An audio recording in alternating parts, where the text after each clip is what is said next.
10 English words you use wrong every day. Stop making these common English mistakes.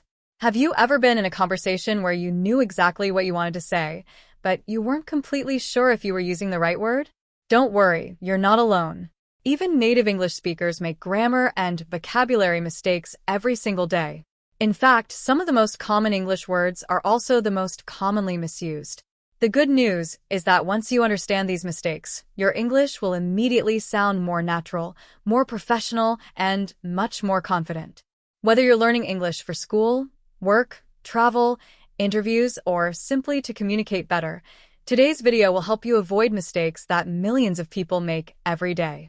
We'll not only explain each word, but also look at why people confuse them, how to remember the difference, and how to use them correctly in real-life conversations. Stay with me until the end because the final word is one that even highly educated English speakers sometimes get wrong. Let's begin with our first word, literally. This is probably one of the most abused words in modern English. The word literally means that something happened exactly as you describe it, with no exaggeration. For example, I literally forgot my passport at home means you actually forgot it. However, many people use literally just to make their stories sound more dramatic. You might hear someone say, I literally died laughing, or I'm literally starving. Of course, if they had actually died, or were literally starving, they wouldn't be standing there talking to you. While this exaggerated use has become common in casual speech, it's still better to use literally, only when you mean something is completely true. A simple trick is to ask yourself, did this really happen exactly as I'm saying it? If the answer is yes, use literally. If not, choose words like really, extremely, or very. Our second pair is your and your. One of the most common mistakes you'll find on social media, emails, and even professional messages. Although they sound exactly the same, they have completely different meanings. Your is a possessive adjective that shows ownership. For example, your laptop is on the table. It tells us that the laptop belongs to you. On the other hand, your is simply a short form of you are. For example, you're doing an amazing job. Here's a simple memory trick. Whenever you write your, replace it with you are. If the sentence still makes sense, then you've chosen the correct word. For example, you're my best friend becomes you are my best friend, which works perfectly. But you're my best friend becomes you're my best friend, which doesn't make any sense. This one small rule can instantly improve your writing. Next comes then and than. These words are only one letter apart, but they have completely different purposes. Than is used when comparing two things. For example, this phone is cheaper than that one, or she runs faster than her brother. Whenever you're comparing people, places, or objects, use than. Then, however, refers to time or sequence. It tells us what happens next. For example, finish your homework, then go outside, or I woke up, brushed my teeth, then had breakfast. A great way to remember this is that then has the word time hidden in its purpose, while then belongs to comparisons. Every time you compare two things, think of than. Now let's look at less and fewer, another mistake that many people make without realizing it. The rule is actually very simple. Use less for things you cannot count individually and use fewer for things you can count. For example, you can say, I have less water because water can't be counted one by one. But you should say, there are fewer bottles because bottles can be counted. Another example would be less money but fewer coins. Even supermarkets sometimes make mistakes by displaying signs that say 10 items or less. Grammatically, it should actually say 10 items or fewer. Although people often understand what you mean, using the correct word makes your English sound much more polished. Our fifth pair is affect and effect, two words that confuse almost everyone. The easiest way to remember them is this. Affect is usually a verb, which means it is an action. It means to influence something. For example, lack of sleep affects your concentration. Here, sleep is influencing your ability to focus. Affect, on the other hand, is usually a noun. It means the result or outcome of something. For example, the new policy had a positive effect on employees. Here's a quick trick. Effect equals action. Effect equals end result. While there are some advanced exceptions to this rule, this simple memory trick works correctly in almost every everyday conversation. Our sixth group includes there, and there. These three words are called homophones because they sound exactly the same, but they have different meanings and spellings. There shows ownership. For example, their house is beautiful. There refers to a place or location.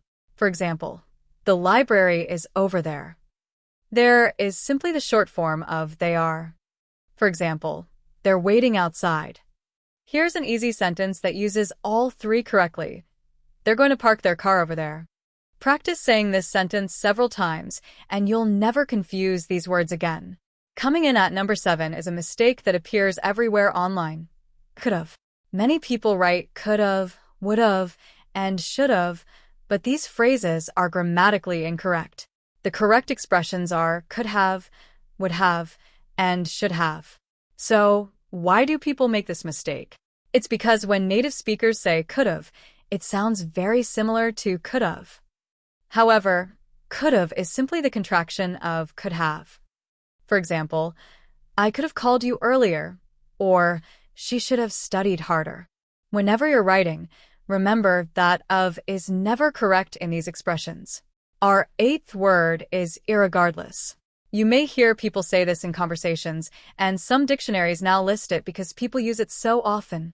However, in standard English, especially in academic and professional writing, it's considered incorrect or non-standard. The correct word is simply regardless. For example, instead of saying, irregardless of what happens, I'll be there, simply say, regardless of what happens, I'll be there. It's shorter, cleaner, and accepted everywhere. Using regardless instead of irregardless instantly makes your English sound more professional. Now, let's discuss compliment and compliment. These two words differ by only one letter, but have completely different meanings. A compliment is praise or something nice you say to another person.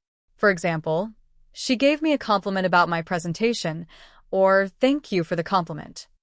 A compliment, with an E, means something that completes, improves, or matches something else. For example, the blue tie complements his suit, or this sauce complements the pasta perfectly. An easy trick is to remember that a compliment makes someone smile, while a compliment makes something complete. Finally, we come to one of the most feared grammar rules in English, who and whom. Many learners avoid using whom because they're afraid of making mistakes. Fortunately, there's a simple trick. Who is used as the subject of a sentence, while whom is used as the object. Here's an easy shortcut. Replace the word with he or him. If he fits, use who. If him fits, use whom. For example, who called you becomes he called you, which works. Whom did you invite becomes you invited him, which also works. Although many people use who in casual conversation today, knowing when to use whom correctly can make your English sound much more advanced, especially in formal situations. Now, let's quickly review everything we've learned today. Number 1. Literally means exactly, not an exaggeration. Number 2. Your shows ownership, while your means you are. Number 3.